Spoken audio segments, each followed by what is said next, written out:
Hello, everybody. Welcome to the Geelong Zone, a brand new episode. There's been some changes to my channel recently. I've got a new show, a tipping show that I did last night. Mind you, I filmed that at 2 a.m. I've got a new show. I was actually going to call this the Black Cup Bunker, but I thought I'll see what AI has to say, and he came up with this name. So this is the Cat's Eye View. We are here. We are here every week. I'll be doing this every Thursday or Wednesday, depending if Geelong are playing on a Thursday. If they're playing on a Friday, I'll do this on Thursday. I was originally going to have Scott as my guest. Unfortunately, I did not know that the TPG are back this week, so I kind of handicapped him there for a bit, so apologies to Scott. But we have Kyri from the Red Dawn TV. He's not had a good day. I actually was just watching a bit of comedy gold there. I'm glad there was only one person in the stream watching. I didn't know that he was in the stream, and I was just watching. I was just watching his review. So Kyri, thank you for coming on, and damn on StreamYard for doing that to me. No, thanks, Lucas.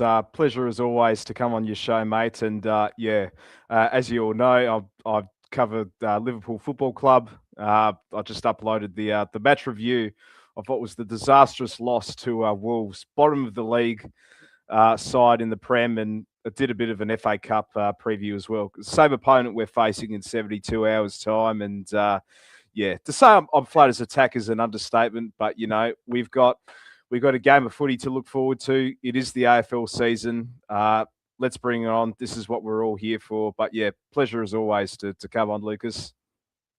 Yeah, don't forget to, if you're watching this stream, don't to give Kyri a like on his channel and a subscribe. Really appreciate it.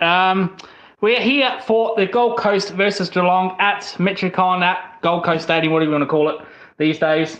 We're here to preview this week. It is on a Friday. There is storms about in Brisbane as per usual. Sorry, Queensland as per usual. But there is word that it won't be that bad as last year where it got, delayed, cancelled and everything. But there will be a wet game. We'll go with our last 5 meetings in against Gold Coast. 2021, Geelong 91, Gold Coast 57. 2022, Geelong 119, Gold Coast 59. This is where it started to change, Kyri. This is where they started to become a serious club. 2023, Gold Coast 73, Geelong 54. That horrible game a couple of years ago where we played them in Darwin. Forget about that one. Forget about it. Good that we scored 100 points. They only scored 164. However, we did beat them last year in Geelong, 61-37. I remember that game. That was a wet game as well, incidentally. That was a good very game wet and windy. well. Yeah, a wet and windy game. So there's our last 5 meetings. So the last couple of times they have got us, they are a serious club now. Well, this is the first time that their expectations will be very high in the history of their club. Be interesting to see how they deal with it. We're going to go into teams. Kyri has got his team that I'm going to post. I've got my team I'm going to post. This is my team for the record. This is the Defenders. So we've got, this is in no order, so don't say, what have you got Tom Stewart in the back forward pocket? Just put him there. They're just in. You can be the judge of where we want to sort each other out. So Tom Stewart, Jack Henry, your man Lawson Humphreys, a.k.a. Humphrey B. Bear, Zach Guthrie, Connor O'Sullivan, and Sam DeConey. Midfield / wings. The wings, I've got Grant Myers now, assuming he's playing. I'll get to that a little bit. Max Holmes as a centre, Warple as the winger. On ball, midfield, ruck, I've got Mitch Edwards debuting. And we've got Clint Dempsey as the Rovers along with Bailey Smith. I don't think that will come true, but oh well. My forwards are Jeremy Cameron, Shannon Neal, the Polkster, his debut game, Sean Manor. I've got Jack Martin in. Jack Martin, he's on form. He's our best forward on form in those preseason games. And Jack Bowes. The bench, Tom Atkins, Brad Close, Mark Blitzard. Got to have Mark Blitzard.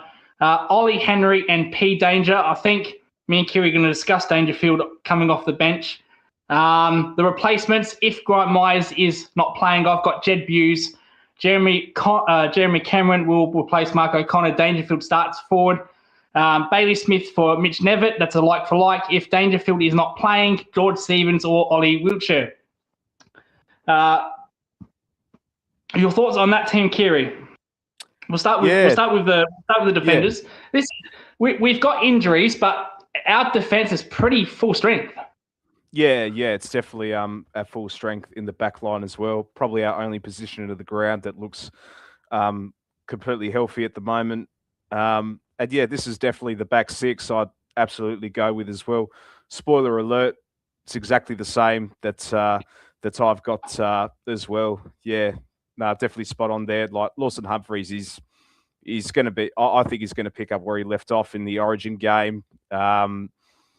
Tom Stewart will look fit and hungry as ever. Absolutely missed him on grand final day. Connor O'Sullivan just going to get better and better. And Jack Henry, always handy. Zach Guthrie, always handy. Sam de Koning, he's the one to watch. He is the one to watch of this one. And who does he go on? Does he go on to play like your Max Kings or your Ben Lons as well? And in my team as well, I put him at the halfback. I've put him at the halfback position. And why I say this as well, I don't like him close to the goal square. I think he's more up better, further up the pitch, and yeah, just easily gets caught out in the back line. It's just the lapse of concentration from de Koning as well. But overall, yeah, this is going to be the same back six that I've got too. And touch wood, it's a fit and healthy back line as well. Just on Sam de Koning, this is a make or break it year for Sam de Koning for me. He had a fantastic 2022 when he won the premiership. Ever since then, he's gone completely downhill. His last year, though he was good in the finals, his regular season form last year was pretty terrible, to be honest. Agreed. There was a lot of talk around him trading for potential Warren Marshall. I know me and you probably wouldn't have complained about that. That in the end didn't happen. Andrew Mackie did not want to do that. Where do we see Sam this season? Like, if he shows the same form he did last year, do we say, you know what, Sam, you're just not replicating your 2020 form? It's been 4 years now. Maybe it's time we let you go, see what's out there. What do we do with him? Yeah, look, first of all, I just don't want to see him in the ruck, to be honest. I know he's been experimented. He was in the ruck at times on grand final day as well. I remember our first shot on goal was Sam de Koning up forward, funnily enough. And I think probably the reason why, he has had the drop of form because he's been moved out of position so many times. Let's just play him where he's played best, which is down back. How many games are we going to tell?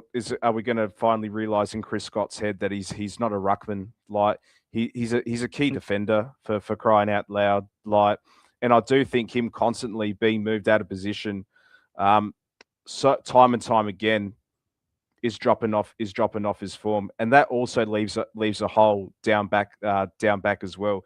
If I see him in the ruck in the opening round against the Gold Coast, we're asking for trouble. We really, really are. And like, play Mitch Edwards for Christ's sake. We know we got blitzarves, but who's going to chop out for the rest of the rucking as well? Mitch Edwards, not Sam de Koning, please. But I do agree this is a make or break year for him as well. I know he was linked to St Kilda last year to play with his brother. As good as of a player he is, as he was in 2022, I would have been more than happy to get that deal done, to get like Rowan Marshall, because sometimes these are the things that you have to do to get what you are looking for throughout the summer. We failed to do that. We know that. We have to move on. He is on our list for this season again, but he is going to have to pull his socks up. To the midfield / wings now. We all want Dempsey in that midfield. We all want to see that progression. There was a golden opportunity against Carlton, and we just didn't do that. That was probably the most disappointing thing. I've got Holmes in the centre. We know that's going to be a bit different. They know they're going to put Dempsey on the wing, but where Dempsey this for me, I think he's now being wasted in the wing. I know he's a great two-way runner, like defense and attack, kicks goals, he goes back and defends, but I think he's now got that extra kilos on his body. I think he should be in the midfield. I think he should be right there. If not, at least 5-10 minutes here and there. Do like what Tom Stewart did a couple of years ago. Put him here for 10 minutes. See what happens. It worked really well with Tom Stewart. When Tom Stewart went in there, he looked like Tom Stewart found his form. He was going through a really hard patch, and then he really found his form in the centre, and then we moved him back. I just want to see that with Dempsey. I want to see what he's like in that midfield. 100%. No, I do agree with you there, Lucas, because they were hyping him up all pre-season. You've seen all the photos and all of that, like you discussed, him putting the kilos in the arms. And it just goes to back, I think it was last year or the year before. I remember Chris Scott said in the pre-season press conference that, who do I want to see in the midfield? I want to see Patrick Dangerfield, Tom Stewart, and Mitch Nevitt. We didn't see any of these three blokes at all throughout that season. So I just think we're getting fooled again at the moment. And look, I think Dempsey's position at best is at the wing, no doubt about it. But yeah, he could just there's just something about him. Like I do think his game could be like progressed even more, and that is on ball. It is another option. I know this was a preseason game against Carlton. We didn't really give a damn. That's fine. We never usually do in the preseason games, but yeah, just a missed opportunity to see him change up in the midfield. Because if we continue those habits, if we get smashed in the centre clearances on Friday night, I do want to see some changes in the midfield, and Ollie Dempsey is one of those options as well. Yep. The forwards, I think it's we can both agree that the Polkster will make his debut. Well, we hope so anyway, unless something dramatic happens that we don't know about. It's a good opportunity for Jay here, just to get the feel of AFL, put some pressure on Shannon Neal, put some pressure on other forwards, make it very difficult for Chris Scott in the future to drop him. What do we expect from Jay in his first game? What's a realistic expectation? Oh, well, the thing with Jay, he's a good strong overhead mark, can crash the pack. I'm not expecting him to kick like 4 or 5 goals on debut, but I am expecting him to be a strong presence up forward. Just happy to see games out of him as well. 31 goals in his debut season in the VFL. But yeah, I'm expecting him to be a strong presence up forward. Some havoc. I'll be very happy to see that. And as we said, it's going to be wet, so he's a very good overhead mark. So the conditions might suit his style of his overhead marking. Very strong mark. We're going to ignore the bench and the replacements. We're going to go to your team. So this is your team. Plus, we'll do the interchange in a minute. So you go through it, Kyri. It's your team. You go through it. Yeah. So at fullback, I've got Zach Guthrie, Connor O'Sullivan, Jack Henry. Halfback, Tom Stewart, Sam DeConing, and Lawson Humphreys. In the midfield, Ollie Dempsey and Jai Clark on the wings. Tom Atkins in the middle. At the half forward, Brad Close, Jeremy Cameron, Sean Manor. We know that Jeremy Cameron is expected to play. However, I'll go to that later. At full forward, Jay Polkinghorne, Shannon Neal, Ollie Henry, and blitz halves in the ruck, ruck rover and rover, whatever how you want to say it, Max Holmes and Bailey Smith. Into the bench, I've got Jack Martin. I think he's been in fine form at the moment. Mitch Edwards as the secondary ruck, Marco Corner, and James Warple and Tanner Bruin as the extra grunt in the middle as well. If Bailey Smith and Jeremy Cameron aren't right to go, if we do get a laid out with one of these two, I'm expecting George Stevens to come in for this one. I just have this gut feeling we're gonna have a laid out on game day. It's the Geelong way, isn't it? I feel like it's going to be Jeremy Cameron the most probably. Yep. So, but yeah, I don't know. I could be wrong.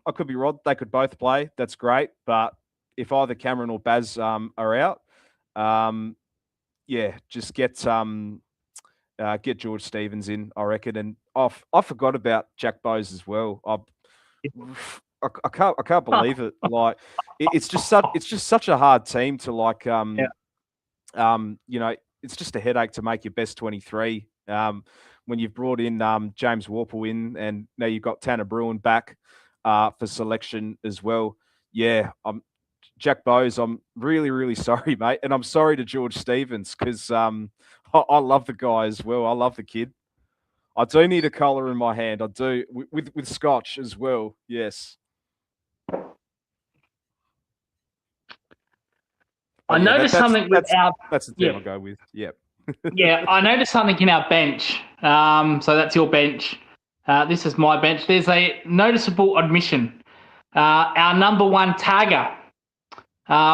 We don't have room for him anymore. Yeah. I've gone blank on his name. Help me out here, Kyri. My God. O'Shane Mullen. O'Shane Mullen. Oh my God. I just went completely blank there. Wow. Sorry, O'Shane. Look, I think what does he bring other than tagging? Not much. Let's be honest, not much. I don't think attackers will respect him. Now, I think we've gone into an era where midfielders are going to kick more goals than ever.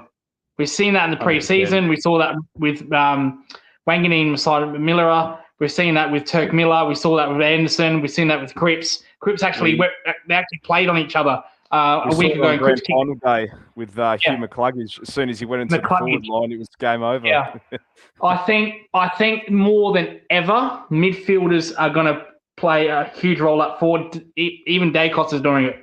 Petrarca as well. Petrarca does it. Danger now does it. We're going to speak a little bit about that shortly. So, Kyri, I just don't think there's room for him anymore unless he has fixed up his defence, his two-way running. I just don't think there's a place for him anymore in this team. We're not saying he's bad, but I just think that the game has changed so much now that there's no point of having a tagger per se. Yeah, and just at the moment as well. And I do think players like Tanner Bruin and James Worpel come at his expense as well. And great tagger, no doubt about it. But we've got other players that could tag. We know Mark O'Connor has tagged in the past. I think he could go on to play like Noah Anderson as well. But Damien Hardwick is a smart coach. I'm sure he will flip the magnets. He'll probably play Noah Anderson up in front of goal as well. He's a killer player. I'm just surprised how he did not win the Brownlow medal last year. With no respect to Matt Rao, no disrespect, but with I know this is a topic for another day. But now with the umpire changes and all of that, I think he could easily win it. He could have easily won it if we have the new rules in now. But it's I don't know. But O'Shane Mullen, like Jack Bowes, I think he's the unlucky one to miss out. And he is amount of talent in him, no doubt about it. But there needs to be more in his game, and I just don't see that at the moment outside of the tagging. Yeah, and there's really been no reports on him putting in defensive efforts. There's really been no talk about that. He's kind of gone under the radar. There's been a lot of emphasis around Tanner and Worpel. We're not saying Mullen's a bad player, but I just don't think there's a point for a tagger in today's game unless that tagger can hurt you offensively. And I don't see him doing that right now, O'Shane Mullen. So no knock on him. Something we probably agree on here is Dangerfield starting on the bench and then heading up forward straight away.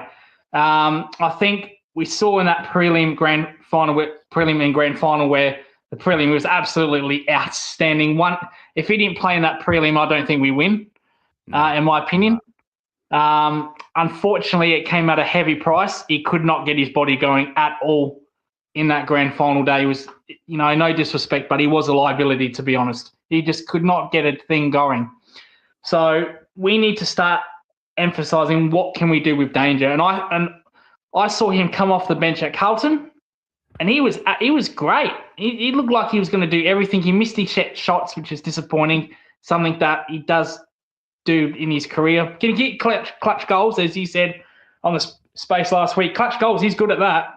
But his everyday set shots, he can spray them a bit. But I like him on the bench. I like him on the bench and then coming at 4 forward or centre half forward in the game. What are your thoughts on that?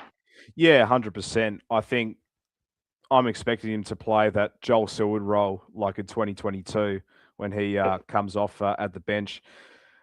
At his age now, we just, as good as of a player he is, the amount of times he's saved the Geelong Football Club, like you mentioned, without him, we wouldn't have gotten in the grand final. I think he had like 31 disposals and kicked 3 goals. It was just out of this world sort of performance. And I just think, we just can't afford to use him too early, especially in the first 5 weeks of the season. I do think we need to wrap him up in cotton wool for probably the first 5 to 10 rounds. But the problem is, he is the only number one guy that can win the ball out of the centre square. With all, we know Bailey Smith and Max Holmes great on the outside, but it's the inside that we're struggling at the moment. Tom Atkins, we know he does a great job trying to win the ball. His defensive pressure lane on the tackles. We brought in James Warple to help out all of that, but judging from the preseason game, he just looked a bit off. I'm not going to judge him basically on that. I'm going to give him time in this probably the first 5 weeks, but at the moment, it's just Dangerfield at the moment. And the fact that at 36, what is he going to be 36 this year? And we're still relying on him to win the centre clearances. It is a bit of a concern. It is a bit of a concern. And, it's like, and I do think, touch wood, here's a soft tissue injury away from calling it done. Like what happened to Tom Hawkins. I think Tom Hawkins was an ankle injury, which derailed his career. It was. Yeah, danger, no pun intended, is in danger for that. But I do think, put him on the bench, wrap him in cotton wool. If we need him to win the centre clearances, fine. But afterwards, put him back in there. Rest him up forward. Until when we need him, we'll use him there. But for the time being, please, please rest him, please. That's all I'm going to say. Yeah. Incidentally, he has got a bad calf. He's in doubt. And, when it comes, as we just said, soft tissue injuries, probably it's best not to play him. I won't play him at all. I simply won't play him at all. No. I hope he's a very outspoken person. He does speak a lot on his mind, for the good or bad, whatever you want to see it. I just hope egos don't get in the way of this. He says, yeah, coach, I'm fine. Well, mate, you said that during grand final week, mate, and you fucking couldn't even go. So you weren't fine, were you? So let's try to put the egos away and, just if you're not 110%, you don't play for me. And two things we probably do agree on now. I know he had a horrible grand final. He had a horrible state of origin. You know where I'm going here. Especially when he's on halfback. Sorry. No Mac Times at halfback. The state of this fucking guy at halfback. Goodness me. Well, Um, I don't want yeah, him at kick-ins. I do not want him at yeah. kick-ins. I was there on grand final day. Mm. I think it was in the first quarter. He was doing kick-ins, kicks it out in the full. Could not bloody believe it. I thought, oh, for Christ's sake, ban this guy from kick-ins. Like, oh, it was just atrocious, wasn't it? You know, his kicking was dreadful. Even at the Origin, I thought, nah, I don't want to see him. I don't want to see him at halfback again. Like, play him where he's best at, on the wing, sometimes on ball as well. But again, it's just like what we talked about with Sam De Koning, playing him out of position. Look, just because he's got run and carry, doesn't mean you take him out where he's best, which is on the wing. I don't know, and it's just like, nah, But I don't want to see him in kick-ins again, because if I see that on Friday night, I'm gonna absolutely lose it, because I know he's gonna shank it on the full. He's not. Well, I don't know what's happened with. I don't know what's happened with his kicking. He used to be a good reliable kick, He and used now to be it's reliable. like. He Yeah, is though. Look, he had a shocker grand final, no doubt about it. A shocker Origin. He's a great player, but yeah, nah. I don't want him. I don't want him at the kick-ins. But there's not a go at him. Love the man, but well, we love the man, but that's now three big games. If you want to count State of Origin as a big game, three big. The prelim in the couple of years ago where he did his hamstring. Okay, not his fault. Oh, not his. Nah, come on. The grand. Mate, it was like laying next to Kate Winslet in the fucking wardrobe. It was fucking useless, man. Couldn't do a thing. Holy fuck. And then the State of Origin. So Max Jones, whatever's going on down there, you got to, get religion, for crying out loud. Do something, man. Get into anything. Get into cars, motorcycles, whatever. Whatever can get you back with your kicking. Good Lord, man. Right. We talked about this on the space. I've actually stolen this from you. Actually, I do apologise. The three key points of beating Gold Coast. Now you said the start, so I'm going to let you say about this. Yeah, I mean, I know it's a cliche in football, but Geelong is just prone to fall asleep in the first 5 to 10 minutes of the first quarter. Yeah. We cannot afford to do that against Gold Coast. If we give him a 4 or 5 head goal start, we're just going to be chasing tails for the rest of the game. The game will be over. What was it? I remember against Sydney. I think it was the last home and away game, or second to last home and away game season last year. We gave them a 4 or 5 goal head start. Thankfully, we came back, but surprised we did. Yeah, it's just one of the worst habits that Geelong bloody have, especially playing away from home as well. I've seen it a number of times in Adelaide as well, against the Adelaide Crows, against Port Adelaide. We give the opposition a 4 or 5 goal head start, and then we're just chasing tails for the rest of the game. We just cannot afford to do that. I'm not saying we do a 4 or 5 goal head start ourselves, but lock in, find your man, tackle as well when you don't have the ball. Apply the pressure. Do what we do best as well, because against this Gold Coast team, it's going to be very, very difficult if we're down by a significant margin midway through the first quarter. Yeah, our second one, because that was your point on the space. Second one's the midfield must have their share against Gold Coast. If their midfield, Miller, Petrarca, if he plays down there, Noah Anderson, if Gold Coast have 50 plus inside 50s, game over. They're gonna score heavily on us.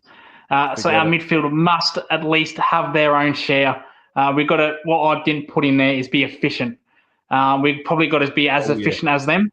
Now I know they don't have Jed Water, but their forward line is extremely potent. Now they've got Jamara in. They've got Petrarca there. They've got other options than King.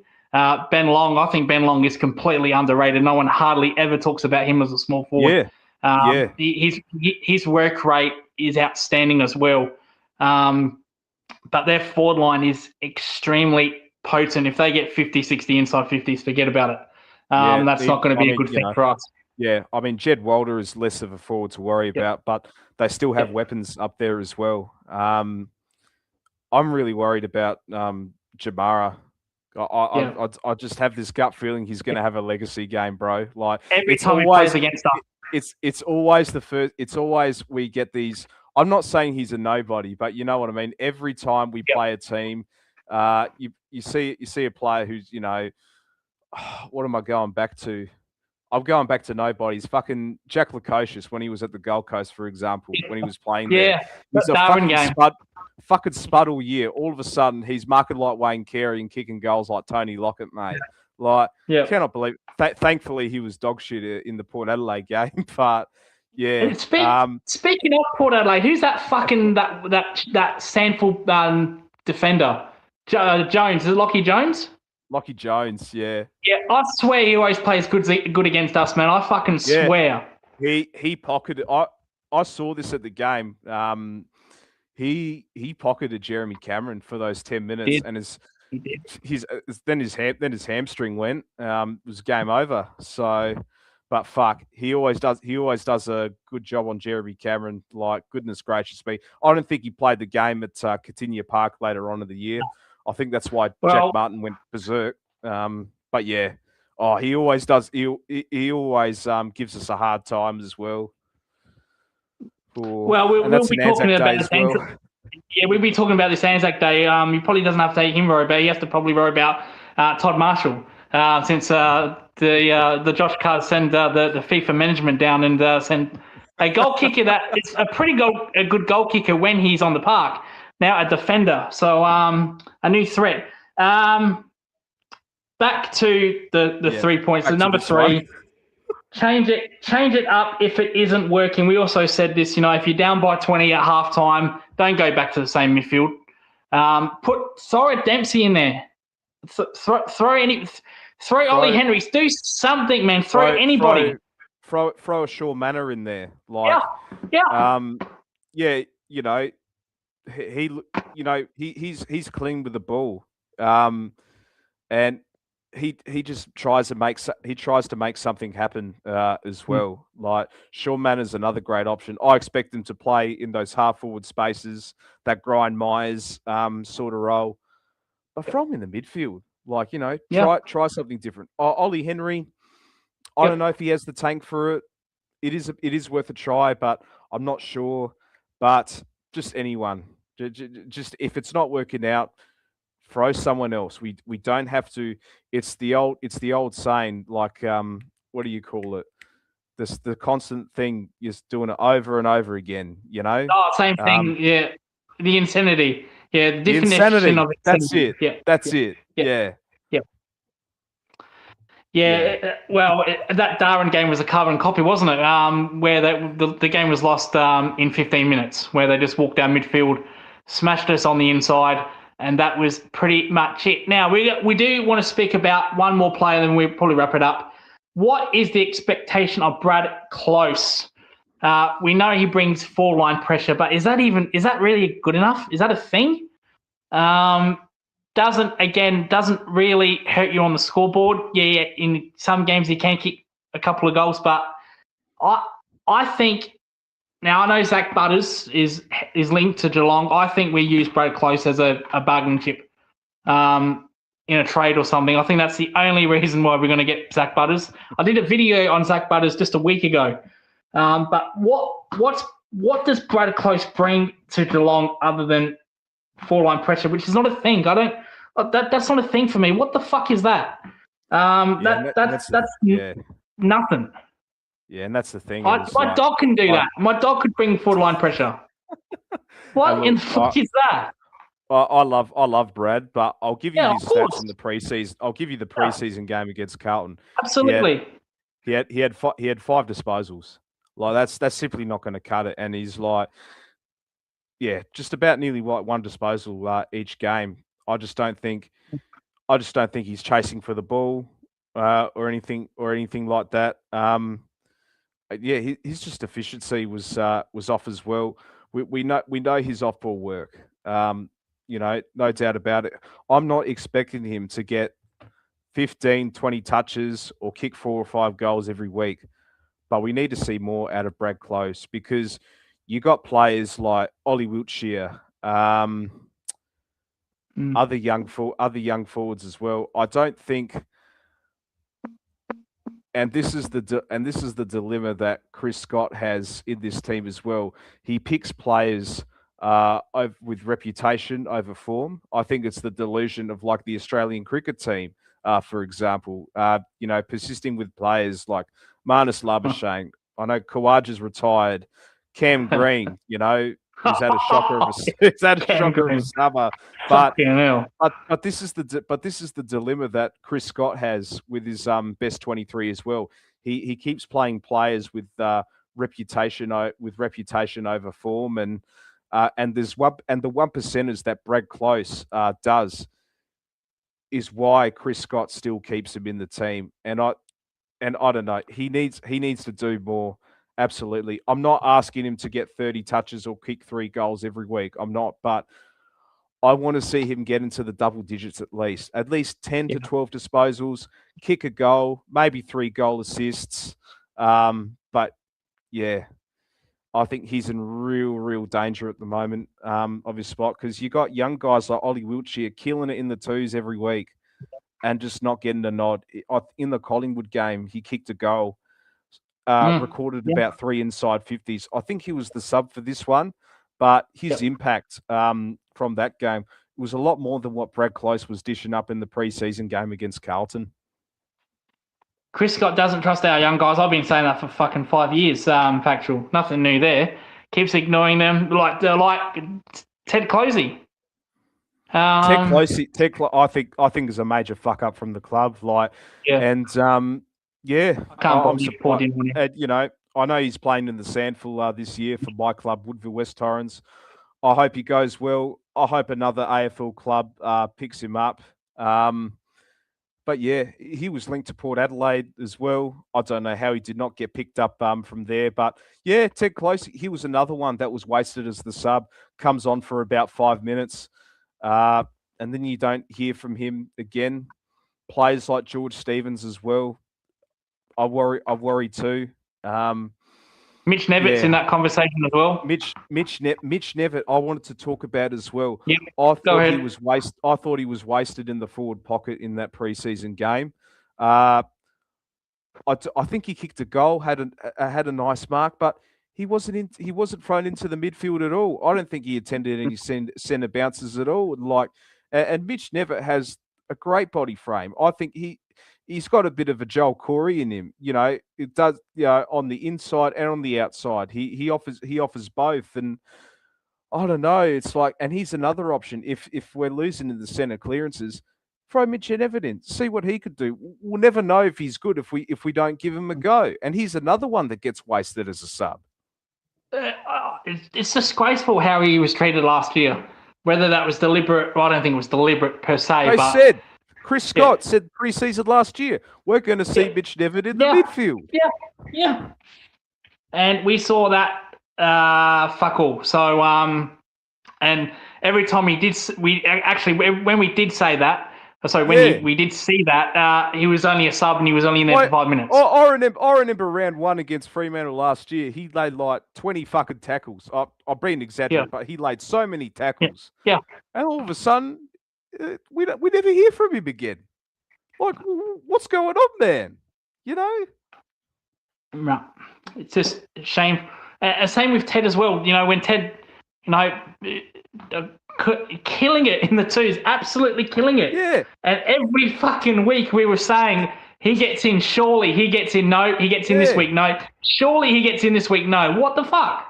Yeah, and it's like I think he won our best and fairest in the VFL last year as well. Like it's released. Mitch Hardy the year before that, killing it in the twos. Never Hardy gets as well. Yes, well. Mitch Hardy. Yep. Fucking hell. So we have all these talented young kids. Yet we don't want to play them. Stevens, Closey, Hardy played no games with us. No. Again, like I said with Ted Closey, every game we were saying, surely Hardy gets in, surely he gets in.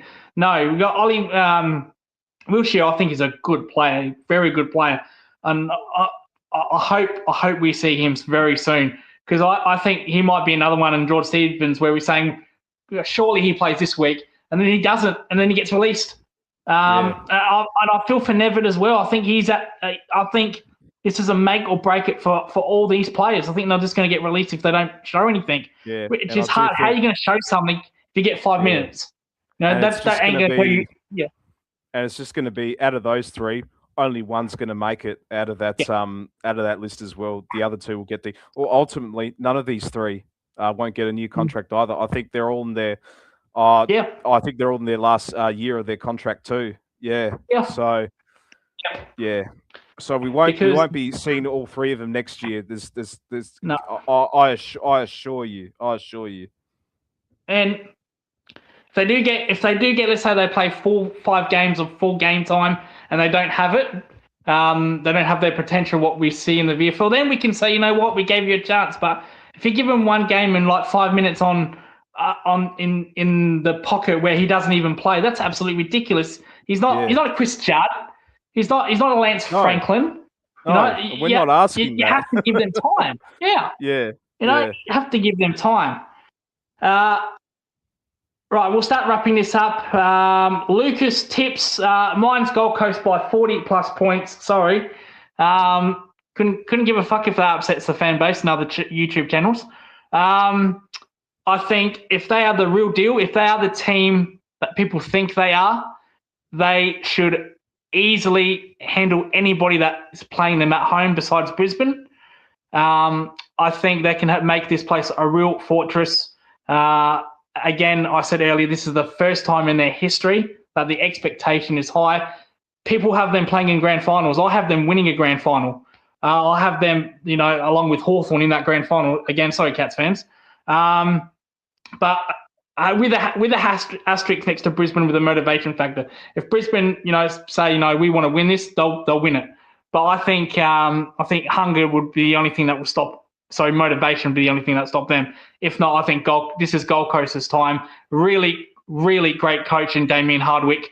So if they are the team we think, they should win this game easily, with all due respect. It might be wet, which probably will make it a closer game. But I think Gold Coast by 40. What is your tips? Who's going to win and why, Kyri? Oh, well, I'm gonna completely flip the script. I'm gonna go Geelong by about 10 points, I reckon. Good.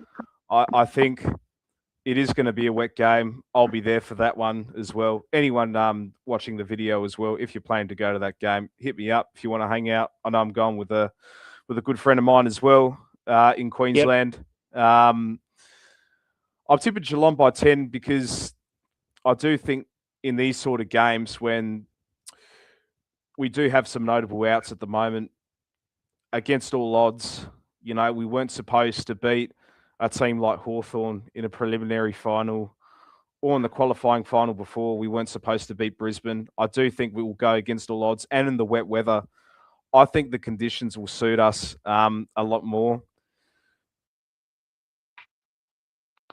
Stand up for that one as well in the wet weather, but. So if anyone wants to meet Kyri, he's going to this Gold Coast game. I was going to this. I was actually going. I got the tickets. You were to this game. But I turned into Arteta and I bottled it. No, I couldn't. No, I couldn't. It was too close to gather around and money was tight. We do have a question, and it's a maths question. Good Lord. I did a maths podcast and it led to absolute drama and chaos. With other people. So I'm hesitant about this, but Kyri, what is your favourite maths couple? Yeah, I do like I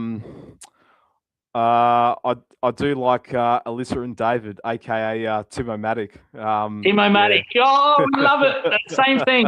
Timo-Matic and Alyssa. Yeah, we love that answer. I think they're cool. They're cool. No, I love them. Maybe a bit biased because Alyssa's from Adelaide as well, but David seems like a nice guy. Yes. They take no bullshit as well when it comes to the drama and all of that as well. I know the dinner party started in 10 minutes too, but yeah, That's why we did this early. That's why we did this I early. really, I want to watch that. I really hope they go well. I do like Stella and Philip. They're an honourable mention for me as well. Yeah, I think yeah, they'll make it through to the end. But yeah. yeah, I think just from the start, the spark was there and all of that. You could see the chemistry. I remember in the one when they were like in that sort of spa sort of thing. Timo Matic tripped over. Alyssa comes in. All that sort of stuff. Apply the first aid and all of that. Dang. That's yeah, it's. I think it's a couple that's going to work out, but I absolutely adore them. I really, really do. And yeah, you're watching now. Oh, you're probably 30 minutes ahead. So yeah, yeah, yeah. Or it could be worse. Could be Perth time. Oh, Perth, yeah, they're fucking. Fucking grand final was yesterday in fucking Perth. Yeah, yeah. Last year's grand final was yesterday. That far behind. And singers. I wanted to go see Hilary Duff, right? So she goes to Melbourne, she goes to Brisbane, she goes to Sydney, Oh yeah. and then she goes to fucking Perth. And I'm thinking, oh, Adelaide. No fucking Adelaide. Yeah. What the fuck is that bullshit? You go all the way to fucking Perth. You might as well go to South Africa. They're that far. At least we got Ed Sheeran. At least we got Ed Sheeran coming. No, Ed Sheeran. Fucking Ed Sheeran. We can't have them all. We can't have them all. I think, with all the sports events we've got, we're losing all of our music artists at the moment. Well, we're getting we're getting Live Gold. MotoGP is coming next year. It's all happening except for music industry and ramping. But anyway, that's another topic to discuss. I know that's another topic. Kyri, just before we go, you said you were going to this game. Just give an experience. Have you gone to Gold Coast before? What are you going to do there? Obviously, watch the game. How long are you going to stay? Just give some of the viewers, what you're going to do, and meet Kyri. And if so happens he wins the lottery in the casino, blackjack or not, please remember me that I put you up to this, and you can split the cash with me. But and if any women are on here, we will be auditioning we will be auditioning for maths. I've already done it twice, and I think I got robbed with Stephanie. But anyway, Brooke, if you're watching, what are you planning to do? That was embarrassing. Oh, that's right. Steph's a Queenslander as well, eh? Yeah. Far out. She might be down there. There you go. She might be down there. She might be there as well. Yeah. She might be there as well. All seriousness, what are your plans down there? What's your trip going to be like? Yeah, so I'm flying in on the game day, Friday morning. So check into the hotel and all of that. Go with a good mate of mine. If you're watching later on, shout out to you, brother. Shout out to Gaza. Yeah, Gary. We'll be going to the stadium there. My first time. I've been to the Gold Coast before as a kid. To like Movie World, see all the theme parks. But this is going to be my first time to see a football match there.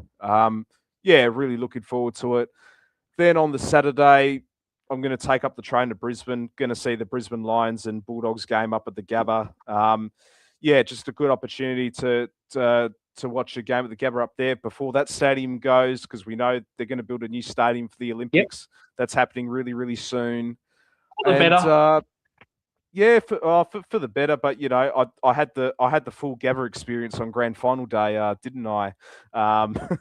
Country roads. But good luck with that. Just mainly a football sort of weekend. I'm hoping the rain doesn't dampen the whole sort of weekend. I'd love to swim in the hotel pool and all of that. Probably in the morning on the Saturday. But just mainly a footy weekend. Yeah, really looking forward to it. If you ever see me around, come say hello.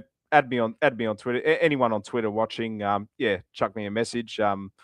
I'll be there, and really looking forward to it. And hopefully many more football trips to come as well. I am going to the obviously the gather round and also the Collingwood game at the MCG as well, which will be a home game for us too. So really looking forward to that as well. And usually Gather Round would be the main event, but the main event for us is Anzac Day with Port Adelaide and Geelong. That is a very important game. I've got some family history with Anzac Day, so it's going to be a very fun time for me as well. So literally, I don't put Gather Round in front of anything, but with Anzac Rounds, it's appropriate, and thank God it's about time Geelong are playing in Adelaide for Anzac Rounds. Yes. I think this is their first ever time that they will play a game in Adelaide at Anzac Day. So that's fantastic. But Kyri, thank you for joining me. And like I said, if any women are watching this, he is in the Star Hotel in Gold Coast. Go give him a call. Go give him a rub down. Thank you so much. Well, if there's any consolation, I'll be up in North Mackay in August. I'll be for the Test series in North Queensland, but I refuse to go to the MCG because it's too far away. But I will go all the way for a 6-hour flight to North Mackay. Watch the cricket. But anyway, just on cricket, watch along on Thursday. The South Australia versus New South Wales. If I see Mitchell Starc in that team, I'm going to absolutely lose my shit. Abbott is confirmed. If I swear to God, man, these dozers, with all due respect, I love Mitchell Starc, Smith and all that, but if they playing after having no interest in playing in New South Wales last week, forget about it. Geelong, you're dead to me if we go bad in that day. You're dead to me. I'm going to be angered before we even kick a goal in that game. But anyway, so Redbacks, don't let me down. Don't let me down. We've got Travis Head back. Travis Head's back. Lucas. He is back. He is back. It's a huge boost for us, but I don't want to see a full New South Wales firing squad in the bowling attack. If it's Starc, I just don't. But just don't play. Just don't play. Call it stumps. Call it a draw. Well, Mitchell Starc's very lucky I won't be at this game if he is playing, and he'll be very lucky I'm not at this game. Because since moving to the pro, with all due respect, I think Mitchell Starc would pound the shit out of me. But anyway, I'm sadly not going to this game because I've moved. That's the only downside. I miss my Adelaide Oval cricket. But anyway, that is neither here or there. Watch out for my watch along 8-hour stream on Thursday. And it should be fun. And the review show, Fan Cams, I'm sure Kyri will be on for that, live from his hotel, live from the casino. Maybe from the casino. Who knows? Ooh. Who knows? I'll be on, Lucas. Well, let's keep it PG. You know when it comes to PG. If we win, I'm going nuts in Surfers Paradise, man. I know we're talking shit now, but I really wish I was there. I really wish next year 100%. I'll definitely be there. But Kyri, thank you so much for coming on. Maths is starting soon. We're going to get into that. Thank you so much, Kyri, and enjoy your night. And go follow him at the Red Dawn TV. Thanks, Lucas. Thanks for having me on. Thank you, Kyri. That concludes our show. Like and subscribe Kyri's show. And we will see you next time on Thursday. I'll see you Thursday for Friday, not Thursday, Friday for the 8-hour stream. Goodbye for now.